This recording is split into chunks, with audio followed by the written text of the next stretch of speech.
자, 여러분 안녕하십니까? 자, 여러분 이번 시간에는요 회계사 경제학 기출문제 특강을 시작하도록 하겠습니다. 기출문제를 잘 분석을 해야지 여러분들께서 어떻게 공부를 하면 바람직할지 그 방향을 설정할 수 있거든요.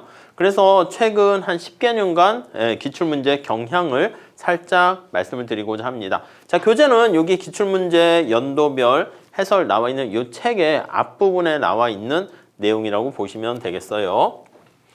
자, 우선 같이 한번 보도록 할게요.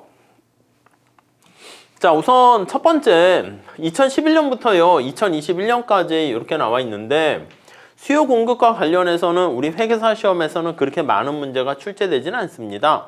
사실 뭐 탄력성이라든가 수요 공급 관련된 그리고 조세부가 있을 때 보조금 관련된 문제들이 출제될 수 있는데 여기 보시면 탄력성 그리고 뭐 탄력성과 총수입 매번 나오죠. 아니면 이렇게 보조금이라든가 여기 나와 있는 조세, 또 탄력성 이런 것들 출제가 됩니다. 아니면 2017년도에는 좀 잠깐 많이 이렇게 출제가 되긴 했었는데 보통은 탄력성과 조세부가 효과 해소한 두 문제 출제된다 보시면 되겠습니다. 그 다음에 이제 소비자 선택 이론 파트에서는요 최근에 무차별 곡선이라든가 이런 걸 중심으로 많이 출제됩니다. 여기 보시면 예전부터도 이제 좀 출제는 됐어. 한 5문제 정도 출제가 됐었는데 이렇게 한 3문제쯤 나오다가 이렇게 왕창 출제가 되고 있습니다. 근데 보시면 알겠지만 다 문제가 어때요? 계산 문제야. 네, 계산 문제예요. 계산 문제. 그렇기 때문에 우리가 미시경제학이 대부분 계산 문제가 많잖아요. 근데 특히 소비자 선택 이론의 계산 문제. 근데 난이도도요 되게 높아요. 그래서 아마 요 최근 기출문제를 보시면 아니 이런 계산 문제, 이런 그래프 이렇게 나올 수 있는데 얘 좀 쉽지 않습니다. 어렵습니다. 그래서 어느 정도 하시고 익숙한 스타일의 문제가 나오시면 푸시고요. 아니면은 감을 잘 못 잡겠다. 그러면 그냥 찍으시는 것도 한 방법이라 보시면 되겠습니다. 자, 여기서 기출을 잘 분석해 주세요. 다음에 생산함수 관련한 비용함수 관련한 생산자 이론은 사실 소비자 이론과 대동소이합니다. 아시겠지만 무차별 곡선이 등량 곡선에 반영되어 있고요. 그리고 효용 극대화되는 MRTS가 MRS랑 같게 되는 거 알 수 있습니다. 생산함수가 바로 효용함수랑 같은 특성을 갖고 있기 때문에 주로 우리 시험에서는 이렇게 레온TF 생산함수를 중심으로 해가지고 얘기를 많이 하고 있어요. 아니면 우리가 이제 생산함수를 주어진 다음에 그걸 비용함수로 변환시키는 겁니다. 이런 것들이 바로 그거죠. 생산함수를 비용함수로 변환시키는 그런 과정, 그거가 자주 출제됩니다. 자, 시장 이론은요, 좀 이렇게 왕창 출제되다가 소비자 선택 이론과 대체되는 과정을 보이고 있습니다. 전통적으로 다 계산 문제예요. 여기도 완전 경쟁 시장과 특히 독점 시장이 많이 나옵니다. 독점이라는 게 가격 차별이라든가 다공장 독점 이런 것들 많이 출제가 되고 있고요. 그래서 역시 전통적인 다공장 독점과 관련한 이런 얘기들이 꾸준히 출제가 되고 있습니다. 한 번도 빠지지 않죠. 다공장 독점, 다시장 독점 이런 것들이요. 3급 가격 차별이라든가 우리가 카르텔이 다공장 독점이라고 생각하시면 되겠습니다. 여기는 뭐 왕창 출제가 되고 있죠. 그 정도 중심으로 여러분들께서 잘 정리하시면 되겠어요. 그래서 우리가 소비자 선택 이론에서 몇 문제가 나왔고 생산자 이론이 몇 문제 나왔고 이게 중요한 게 아니라 어떤 쟁점 포인트가 자주 출제되었는가 그걸 좀 보시면서 내용을 정리해 나가셔야 됩니다. 자, 그리고 생산 요소 파트는요 우리가 사실 노동 수요 곡선, 노동 공급 곡선을 중심으로 보시면 되는데 노동 공급 곡선은 여가와 노동의 선택 모형이거든요. 이게 바로 노동 공급 곡선이야. 여가와 노동의 선택 모형. 여기는 없습니까? 아, 있어요. 죄송해요. 여기 있는 거를 여기다 위에 올렸을 뿐인데 우리가 이제 보통 공부할 때는 소비자 선택 이론의 무차별 곡선하고 예산선 그거 응용으로 설명하거든. 그래서 제가 여기다 넣긴 했는데 매년 출제됐다고 보시면 돼. 여기 아니면 시점 간 자원 배분 똑같이 보시면 될 것 같습니다. 여기도 늘 출제되고 있죠. 그러니까 최근에 여기 보시면 여가와 시점 간 자원 배분 문제는 계속 출제가 되고 있었는데 여가와 소득의 선택 문제가 꾸준히 나오다가 좀 잠깐 뜸하고 있습니다. 그럼 올해 시험 어떤 게 나올까? 당연히 나오겠지. 여가와 노동의 선택 문제가 출제될 거라고 예상을 하실 수가 있을 겁니다. 이해하시겠죠? 네. 자, 그 다음에 일반 균형 파트에서는 일반 균형 에드워드 박스가 이제 출제되기도 하는데 거기는 조금 힘들 수가 있습니다. 그러니까 길쭉길쭉하게 크게 한번 거시적으로 살펴보셔서 교환의 효율성, 생산, 그리고 종합적 효율성 정도만 보시고 늘상 그래도 출제되는 게 그래도 공공재라든가 외부성 문제가 출제가 되거든요. 어렵게 나올 때도 있는데 쉽게 나올 때도 있으니까 그걸 중심으로 잘 보시면 될 것 같습니다. 뭐 한동안 좀 잘 출제 안 되기도 하다가 보시면 알겠지만은 언제나 공공재 그리고 외부성 비대칭 정보 하에서의 선택 문제 자주 출제됩니다. 쉽게 나올 때도 있고요. 아니면 주로 이제 계산 문제가 출제 포인트가 되는 거니까 좀 잘 정리하시죠. 이렇게 우리 미시경제 파트를 우리가 정리를 하고요. 거시경제 파트 살짝 한번 보시면 우선 첫 번째는 거시경제 관련된 변수입니다. 그래서 최근에 GDP 디플레이터 이건 매년 나옵니다. GDP 디플레이터 아니면 물가지수도 매년 출제돼. 여기서 나올 수도 있지만 뒤에 인플레이션 파트에서도 배치를 해놨어요. 그래서 매년 나온다라고 생각하시면 되겠고 그 다음 이제 우리의 관심사가 GDP죠. GDP인데 그게 승수 해가지고 몇 배 이상 케인지안의 단순 모형 어디 넣을까 하다가 우리 기본 교과서에 이쪽 파트에 넣어 있어가지고 승수 관련된 파트를 여기다 넣었어요. 매년 승수 문제가 출제가 된다라고 생각을 하시면 될 것 같습니다. 그래서 승수 문제는 우리가 적용할 수 있는 케이스가 너무 많은데 그냥 기본적으로 가장 단순한 승수 1-1개 소비 성형분의 1 거기서 제일 복잡한 승수 있잖아. 거기까지 여러분들께서 한번 정리를 하시고 체크해 두시면 될 것 같습니다. 아시겠죠? 그래서 미시 문제는 좀 계산 문제가 많고 거시도 요즘 만만치 않고 있습니다. 사실은 거시 문제는 좀 쉽게 출제를 해줘야 되는데 말 문제랑 이렇게 해야 되는데 요즘은 만만치 않습니다. 그리고 여기 보시면 소비투자 이론은 원래 전통적으로 출제가 잘 안 돼요. 안 되고 있다가 최근에 다양한 소비 함수에서 이렇게 투자 함수랑 이렇게 출제가 되고 있어요. 작년에 올해가 출제가 되지 않았기 때문에 2021년도에 출제가 되지 않았기 때문에 2022년도에는 뭐 소비 함수나 투자 함수 정도 간단한 흐름 나올 가능성이 있고요. 그 다음 이제 여기 나와 있는 뭐 채권과 이자율 관련된 이자율의 기간 구조 이런 것들은 여러분들이 뭐 재무관리라든가 이런 데서도 많이 하시니까 통화 승수 관련된 승수 공식 이것도 승수와 관련해서 똑같이 생각하시면 되겠습니다. 자주 출제되지는 않고 있어요. 그냥 아예 금융정책과 관련해서 연결을 시키고 있습니다. ISLM 나올 때는요 보통 이렇게 정책적인 효과를 많이 물어보는데 이렇게 계산 문제로 출제될 수가 있거든요. 그러니까 IS는 CIG 그리고 LM 화폐 수요, 화폐 공급 그 측면에서 우리가 생각하시면 될 것 같습니다. 아시겠죠?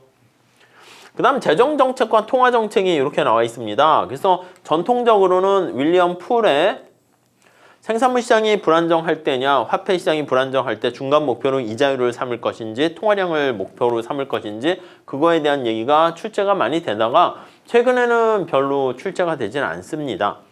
전통적으로 많이 나오는 게 통화 관련된 물가 안정 목표제라든가 이런 것들이 많이 좀 출제가 되고 있고요. 그 다음에 테일러 준칙 있잖아. 그리고 피셔 방정식 이런 것들이 또 출제되니까 잘 그런 토픽들 준비하시면 되겠습니다. 그 다음 이제 전통적인 경기 변동과 관련된 게 AD, AS 모형이 되는데 여기 나와 있는 뭐 필립스 곡선하고 여기 연결시켜서 많이 물어봅니다. AD, AS 곡선 특히 AS 곡선이 필립스 곡선하고 다 같기 때문에 단기에는 수평, 우상향 하는데 장기는 수직이다 라고 보시면 되겠습니다. 그리고 최근에 이렇게 거시경제 일반 균형 모형 해가지고 우리 기본서에 나와 있는 그 큰 그림 있잖아. AD, AS 있고 총수요를 나타내는 IS, LM 곡선 그림을 그리고 총 공급 관련된 노동의 수요 공급 그렇게 그리는 그 그림 있죠? 더 나가서 이제 필립스 커브랑 같이 연결하는 거 그걸 좀 체크해 보시면 되겠습니다. 그 다음 이제 필립스 커브 관련해서는요 우리가 자연 실업률 가설이라든가 필립스 곡선 특히 이런 거 계산하는 거 있죠. 실업률 계산하는 거 그런 것들 자주 출제되니까 고용률 잘 보시면 되겠고 기본적으로 우리가 필립스 커브는 AS 곡선하고 똑같기 때문에 기대부가 필립스 곡선과 아니면 루카스 공급 곡선 같이 연결해서 보시면 되겠습니다. 학파 얘기는 뭐 자주 출제되진 않습니다. 근데 요즘 나오는 추세에서는 이렇게 매년 한 문제 정도는 출제가 되는데 그냥 점수 주려고 하는 측면이 강합니다. 그래서 세고전 학파, 세케인즈 학파를 중심으로 통화주의, 케인즈 학파, 양자 간의 공급을 중시하기냐, 수요를 중시하기냐, 가격이 신축적이냐, 아니면 가격이 경직적인가, 거기에 초점 맞추시면 될 것 같습니다. 경기 변동은요, 사실 이 앞에 나와 있는 거시경제 전부 다가 경기 변동 얘기를 해서 따로 넣진 않았습니다. 굳이 얘기한다 하면 실물 경기 변동 이론, 아니면 루카스 공급 곡선이 화폐 경기 변동 이론이잖아. 거기에 초점을 맞추시면 되겠어요. 자, 경제 성장은 언제나 솔로 모형을 중심으로 보시면 되겠습니다. 주로 솔로 모형을 계산하는 문제가 한 문제 출제가 되고요. 내생적 성장 모형이 이렇게 좀 출제가 되기도 해요. 근데 모형이 좀 어렵기 때문에 내생적 성장 모형은 아이디어, 개념만 좀 보시면 되거든요. 그렇게 정리하시면 되겠고, 그 다음에 요 성장 회계 방정식 있잖아. 성장 회계식. 요게 이제 매년 출제가 됩니다. 그래서 성장 회계식이 출제가 되면은 여러분들 가볍게 문제를 푸시고요. 그리고 내생적 성장 모형이 나오게 되면 뭐 휴먼 캐피털이라든가 컴포짓, 복합 자본이라든가 이런 개념, 아니면 널리지라든가 외부성이라든가 그런 것 측면으로 개념 정도만 좀 잘 보시면 될 것 같습니다. 모형으로 따지면 솔로 모형을 좀 응용한 AK 모형 정도 보시면 될 것 같고요. 그렇지 않고 만약에 솔로 모형 나오면 조금 이게 문제가 좀 어려워지고 있어요. 그래서 솔로 모형 보시면 약간 노동을 많이 더 쓰게 되는 뭐 기술 진보라든가 뭐 등등등 뭐 이렇게 확대되고 있으니까 황금률 중심으로만 살짝 봐주시고, 나오게 되면 좀 힘들어 할 수는 있기 때문에 좀 가벼운 문제는 좀 쉽게 보시면서 어려운 문제는 좀 약간 좀 너무 깊이 들어가지는 않으셔도 될 것 같습니다. 자, 다음에 우리 국제경제 파트를 한번 보시면은요. 국제경제 파트는 문제 비중이 뭐 이렇게 보시면 한 6, 7문제 정도까지 출제가 되고 있어요. 국제무역이라는 것은 사실 어떻게 보면 미시경제랑 관련이 있는 거죠. 가장 중요한 게 주로 이제 비교이론을 중심으로 해서 정리를 해 보시면 될 것 같고요. 이때는 출제가 많이 출제가 되지 않았는데 주로 이제 관세부가 있을 때 효과라든가 현대적 무역 이론인 뭐 핵쇼올린 정리라든가 그런 거 살짝 보시면 돼요. 근데 최근에는 여기 보시면 알겠지만은 비교위, 관세부가 뭐 거기다 수출 보조금 이런 거 효과 더 나가서 여기 교환의 이득이라든가 등등등 뭐 이렇게 많이 출제가 되니까 좀 잘 정리를 해 주시죠.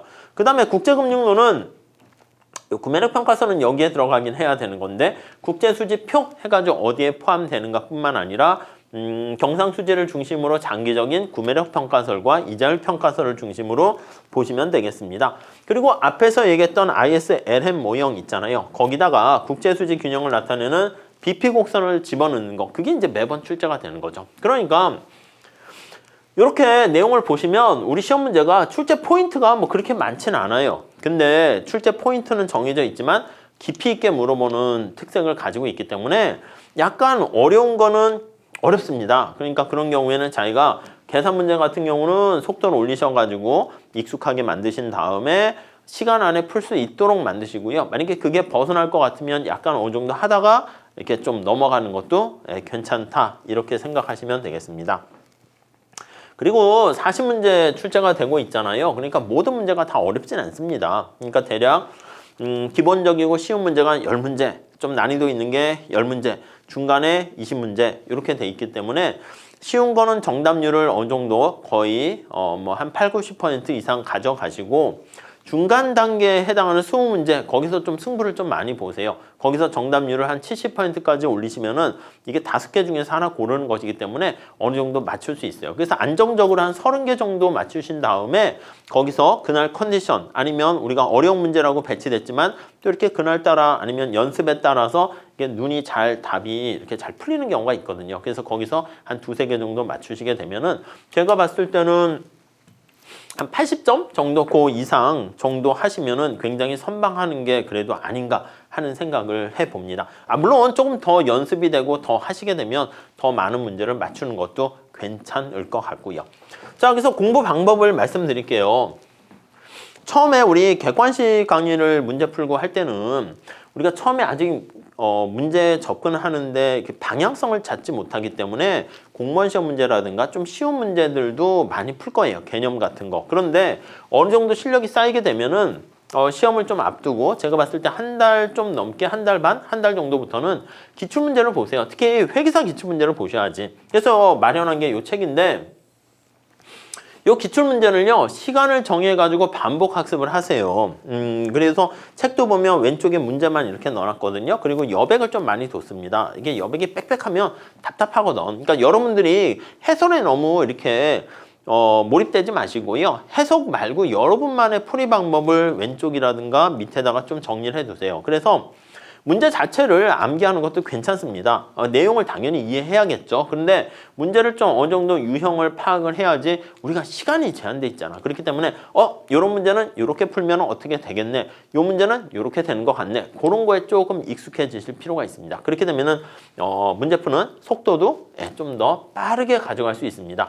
자, 그래서 우리가 기출문제가 이렇게 한 10개년 정도 보시면 되는데